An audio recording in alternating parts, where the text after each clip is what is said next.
शरीर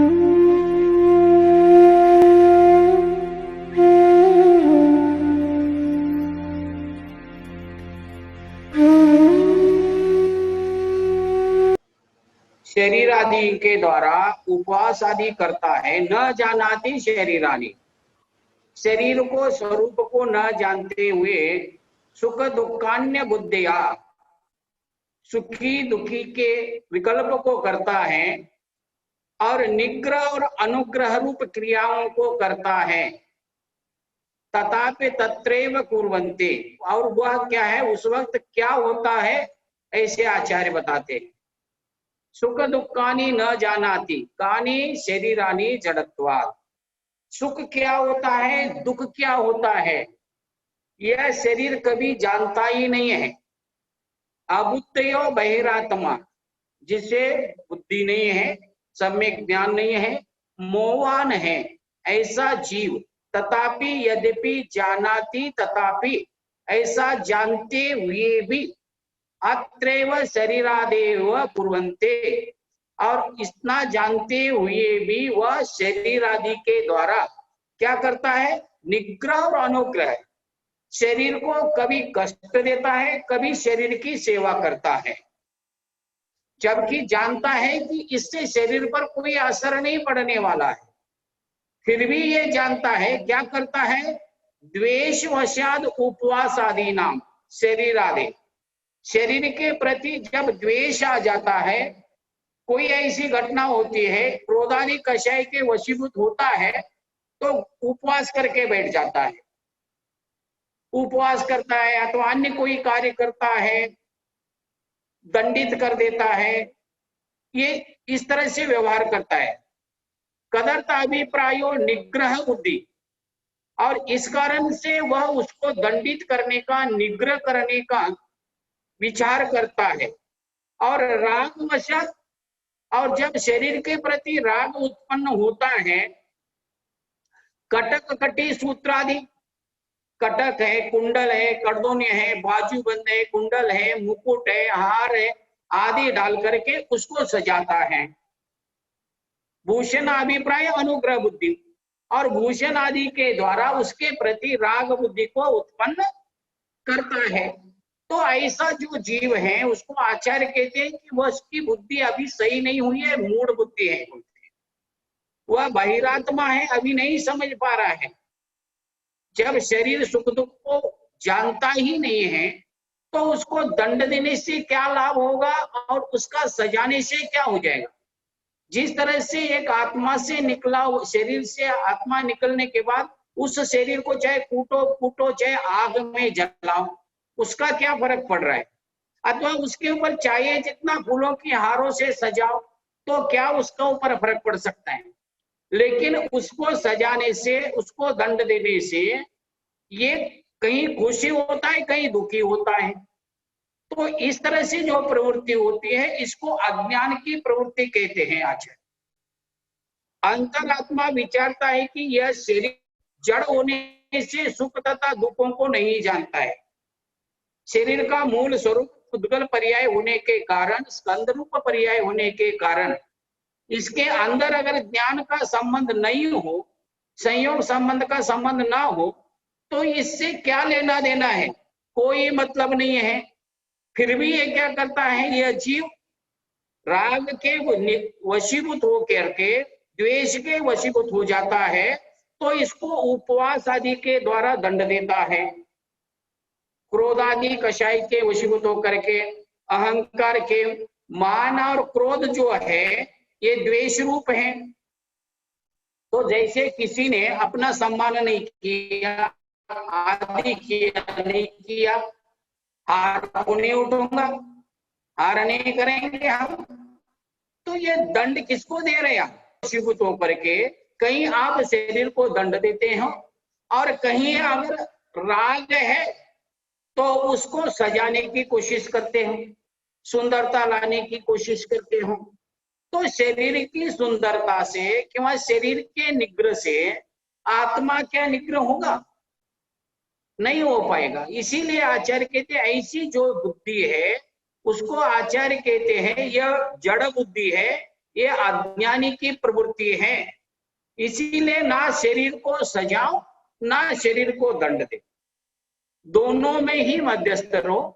शरीर से काम लेने का प्रयत्न करो, शरीर का धर्म का साधन बनाओ, उसको सजाना, उसकी सेवा करना, उसको दंड देना, उसके प्रति द्वेष करना, उसके प्रति राग करना, ये आत्मा के सम्यक ज्ञान के मूल स्वभाव नहीं है, आचार्य कहते हैं।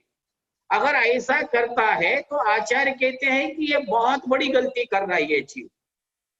इसी तरह से और भी आचार्य कहते हैं, जब ये जीव नाना प्रकार के ऐसे परिस्थिति में चलता है,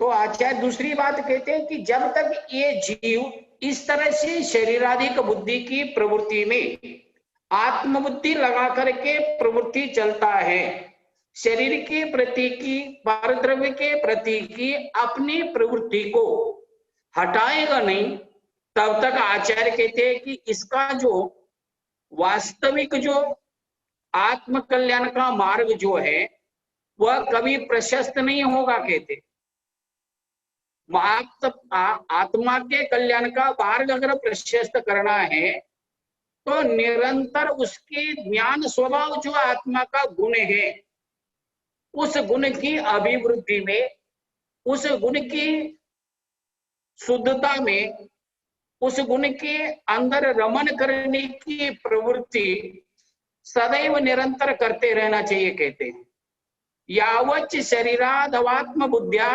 प्रवृत्ति तावत संसार, जब तक शरीर के प्रति बुद्धि आपकी रहेगी, शरीर के हानि वृद्धि की प्रति आपके दृष्टिकोण रहेगा, तद भावान मुक्ति रीति दर्शन, और जब तक इसका अभाव नहीं होता है तब तक मोक्ष मार्ग नहीं बन सकता है। कहते हैं स्वबुद्ध्या यावद् गृहिणीयात् काय वाक् चेतसा त्रयम् संसारा तावदेतेषां वेदाभ्यासे तु निवृत्तिः।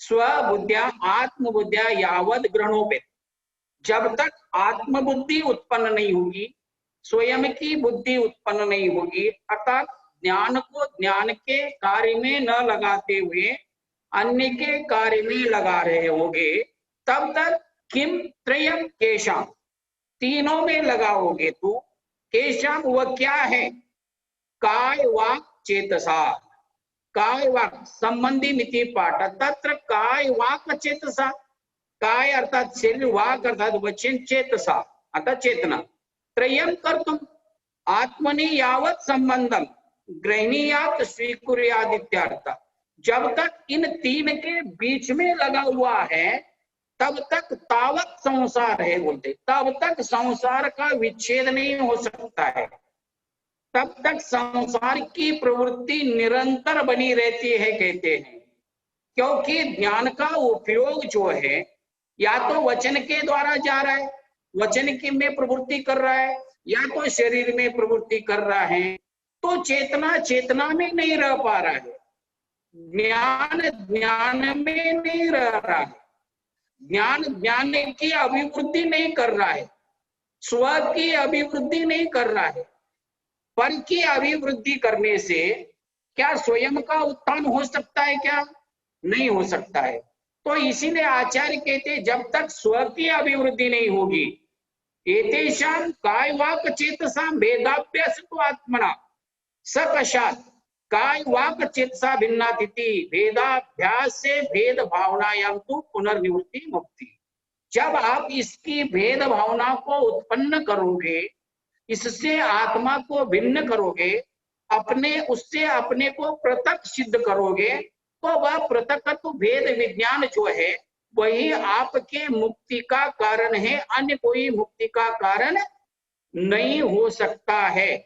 जब तक आप दूसरे से जुड़े रहोगे, तब तक दूसरों के लिए कार्य करते रहोगे, तब तक कभी भी आपकी निवृत्ति नहीं हो पाएगी, स्वतंत्रता नहीं हो पाएगी, अभिवृद्धि नहीं हो पाएगी। कहते हैं शरीर आदि में जब तक आत्म बुद्धि से प्रवृत्ति रहती है, शरीर को आत्मा मान करके शरीर की हानि वृद्धि में अपना जीवन लगा के शरीर की रास को अपनी रास मान के चल रहा है, तब तक संसार है, तब तक संसार मिट नहीं सकता है।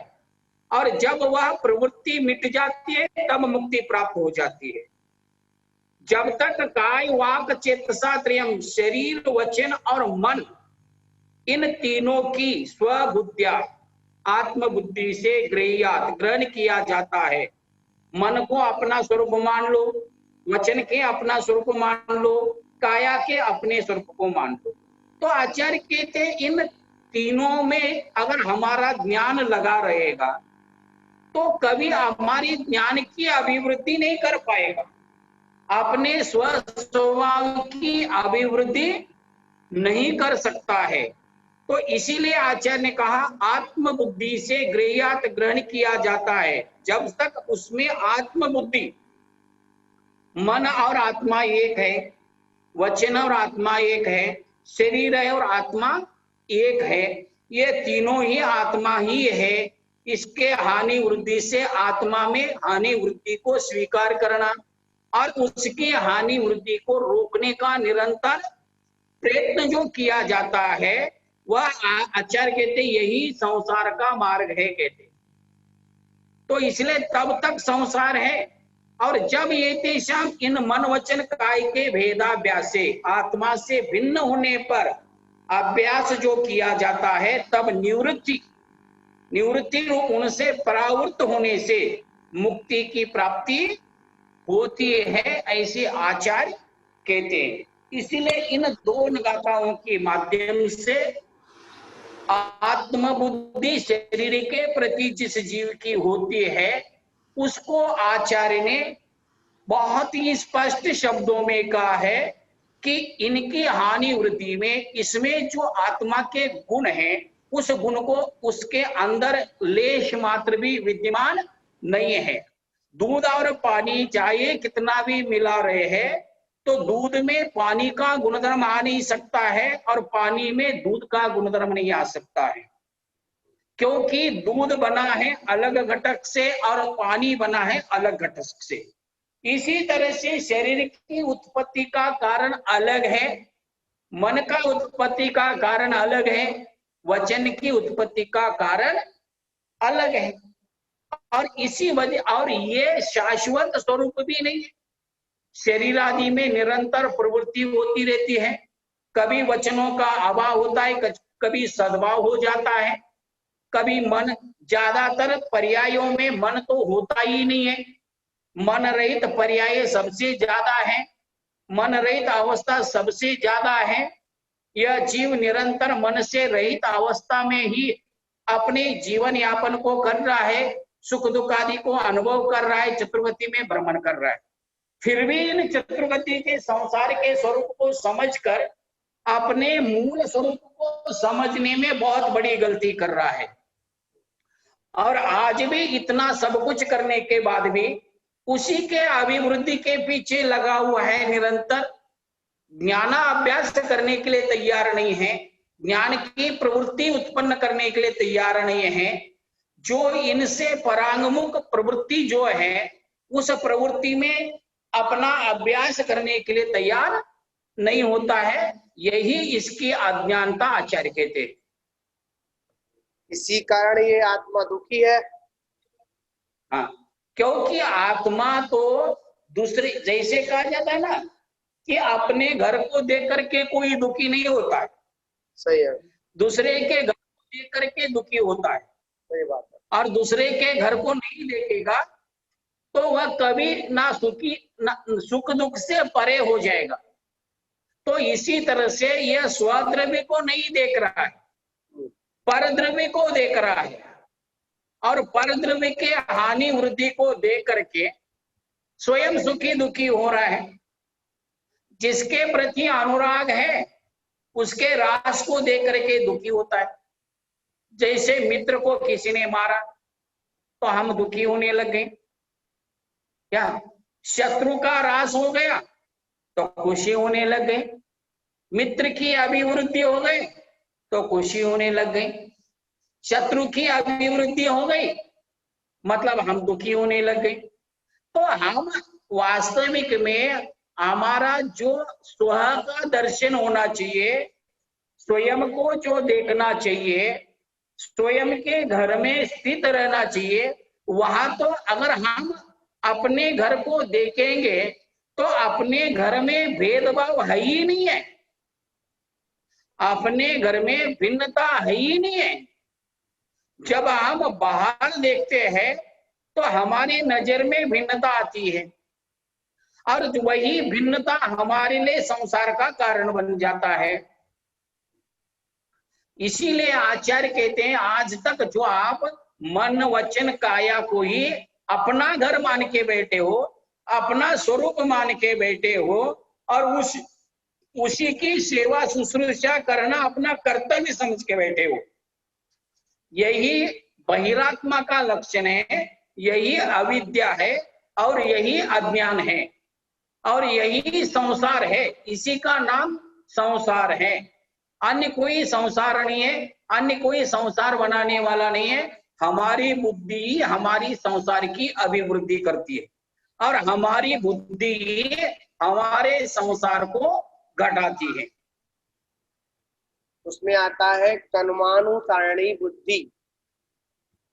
कर्मों के जैसे हमारे कर्म का उदय होता है वैसे ही हमारी बुद्धि हो जाती है। और देखिए ये जो ज्ञानी नहीं है, हाँ, उसके लिए ये कहावत है कर्मानुसार बुद्धि होती है, ये आलसी होके बैठ जाता है। लेकिन ज्ञानी जीव जो होता है, चाहे कितना भी छोटा ज्ञान क्यों ना हो, अगर हम उस ज्ञान पे निरंतर उस ज्ञान पर नियंत्रण अगर रखेंगे तो हमारी बुद्धि कभी कर्मानुसारी होएगी नहीं। भले ही उस कर्म के उदय के कारण कुछ समय के लिए संयोग दशा में विकल्प जरूर हो सकता है, लेकिन उसके अनुसार बुद्धि नहीं होगी। तीव्राति तीव्र पाप कर्म के उदय आने पर भी बुद्धि सम्यक दृष्टि की विपरीत नहीं होती है। अज्ञानी जो जीव है, बहिरात्मा जो है, उसकी बुद्धि ही उसके अनुसार बहती है।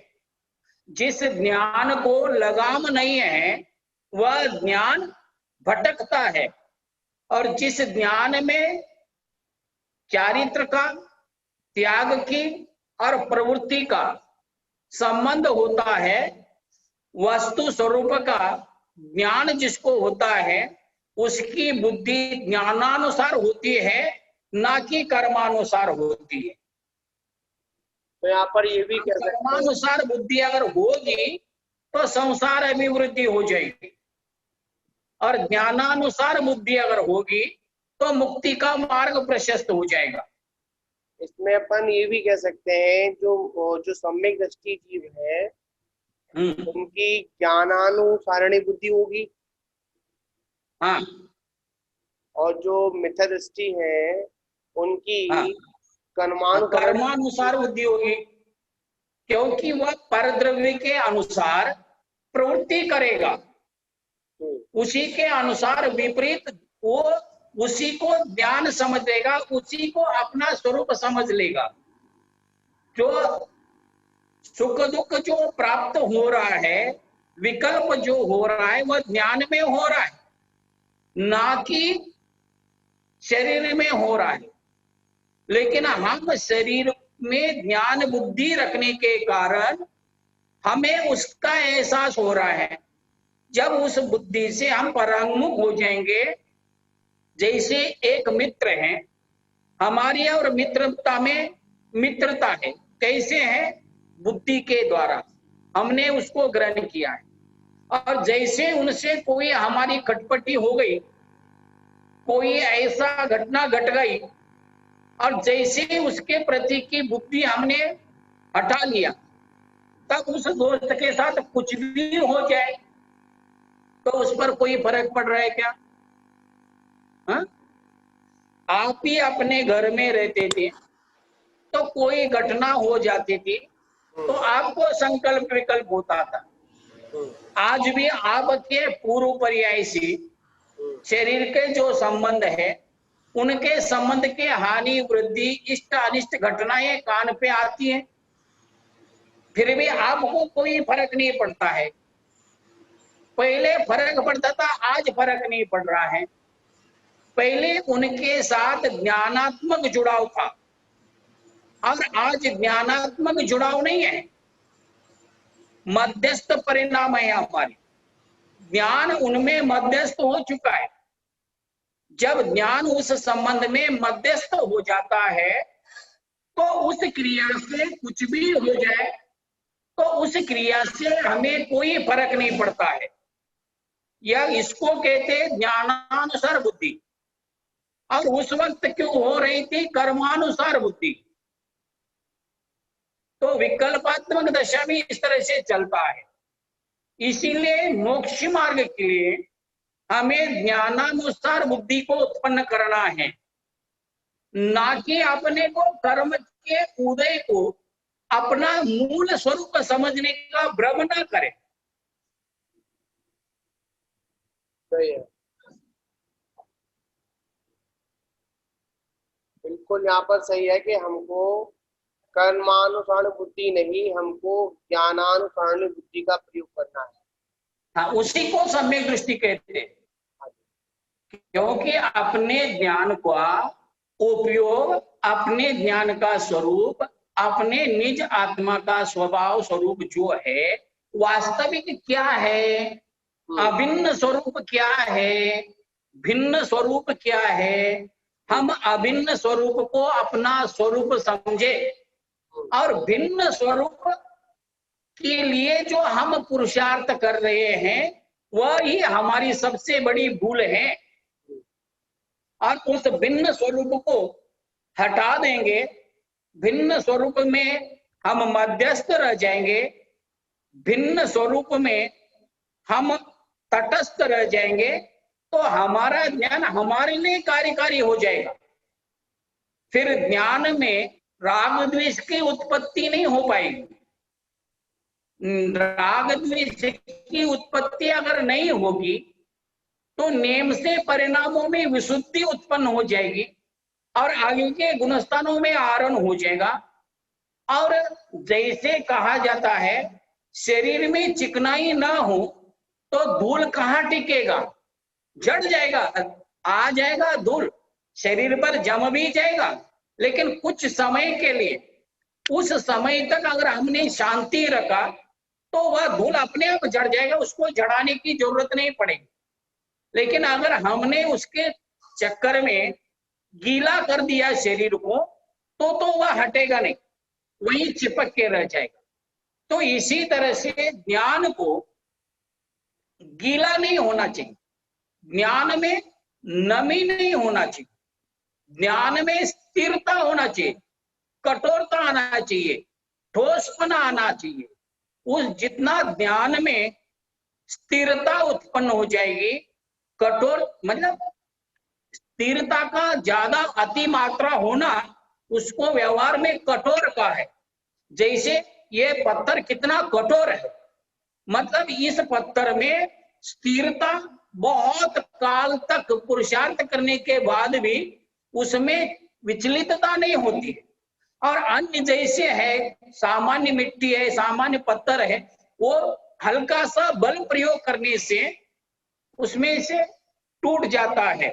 तो इसी तरह से कर्मों के उदय में हमारा ज्ञान विचलित ना हो जाए, ज्ञान में कठोरपना आना चाहिए, स्थिरता आना चाहिए। जितने अंश में हम ज्ञान में स्थिरता को ले आएंगे उतना ही हमारा मोक्ष मार्ग प्रशस्त हो जाएगा। कर्मों का उदय आने से कोई फर्क नहीं पड़ता है। अगर हम अपने ज्ञान को स्थिर रख ले तो, अपने ज्ञान को पवित्र रख ले तो, ज्ञान को संसारी संबंधों से दूर रखने का अगर हमने पुरुषार्थ कर लिया तो हम जीत जाएंगे। और जब तक हम संसार के संबंध को अथवा संयोग के संबंध को ज्ञानात्मक बुद्धि के साथ जोड़ के रखेंगे तो हमारा ज्ञान कभी भी स्थिर नहीं हो पाएगा, कभी भी नियंत्रित नहीं हो पाएगा और ज्ञान में अत्यधिक स्थिरता नहीं आएगी। सही है। ज्ञान में स्थिरता आना बहुत जरूरी है। उसके बिना मोक्ष मार्ग ही नहीं है। उसका मोक्ष मार्ग ही नहीं उसके बिना। हाँ, अगर हम ज्ञान को जितना भी है हमारे पास ज्ञान, अगर वह स्थिर हो जाए, ठोस हो जाए, उससे हम हर कार्य कर सकते हैं। हमारे पास पत्थर कितना बड़ा है इसको महत्व नहीं है, पत्थर में ठोसपना कितना है इसको देखा जाता है। सही है। खैनी बहुत छोटी होती है लेकिन बड़े से बड़े पत्थर को तोड़ देती है। कारण क्या है उसका? खैनी में इतना स्थिरता है, उतनी स्थिरता पत्थर में नहीं है। इसीलिए स्थिरता में खैनी जीत जाती है और पत्थर हार जाता है। आकार में पत्थर बड़ा है और खैनी बहुत छोटा है। तो इसी तरह से हमारे पास ज्ञान छोटा भी अगर है, अगर अष्ट प्रवचनिका मात्रा स्वरूप भी ज्ञान अगर है और उसमें पूरी स्थिरता अगर है तो केवल ज्ञान को प्राप्त करा देगा। और द्वादशांक का पाठी सर्वार्थ सिद्धि में बैठा हुआ है। ज्ञान की मात्रा तो इतनी है, अगाध है, लेकिन 12 योजन की दूरी नहीं पार कर पा रहा है, कर्मों को एक भी नष्ट नहीं कर पा रहा है। इसका कारण क्या है? उसका ज्ञान तो है, स्थिर नहीं हो पा रहा है, एकत्रीकरण नहीं हो पा रहा है। अगर वो ज्ञान एक संयुक्त अवस्था को प्राप्त हो जाए, स्थिरता को प्राप्त हो जाए, एक रूपता को प्राप्त हो जाए तो अंतर्मुक्त में केवल ज्ञान हो जाएगा। लेकिन वह संयोग दशा को लेके बैठे हैं ना, और उसी में लगे हुए हैं। स्वचिंतन के जगह पर चर्चा करते बैठे हुए, चर्या नहीं कर रहा है। ज्ञान में चर्या कर ले तो केवल ज्ञान हो जाएगा, चर्चा करने से केवल ज्ञान नहीं होगा। देवों में यही अंतर है। एक अष्ट प्रवचन मात्रिका का मुनिराज चर्या कर करके केवल ज्ञान को प्राप्त करता है और 33 सागर वर्ष तक चर्चा करने से, चर्चा करते हुए रहने से भी केवल ज्ञान को प्राप्त नहीं हो पा रहा है। चर्या में प्रवृत्ति करने के लिए संयम की आवश्यकता है, इंद्रियों की निग्रता की आवश्यकता है, वो वहां संभव नहीं है। इसलिए वहां ज्ञान चर्या में प्रवृत्ति नहीं हो रही है।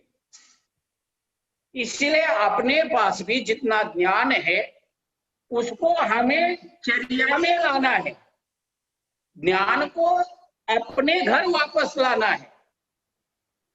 ज्ञान जो बहिर् पदार्थों में अपना उपयोग जो बहिरंग में जा रहा है, उस उपयोग में ज्ञानात्मक में लाना है। जितने हम ज्ञानात्मक में ले आएंगे उतना ही हमारा कल्याण हो जाएगा और राग द्वेष से हम बचे रहेंगे। सही है।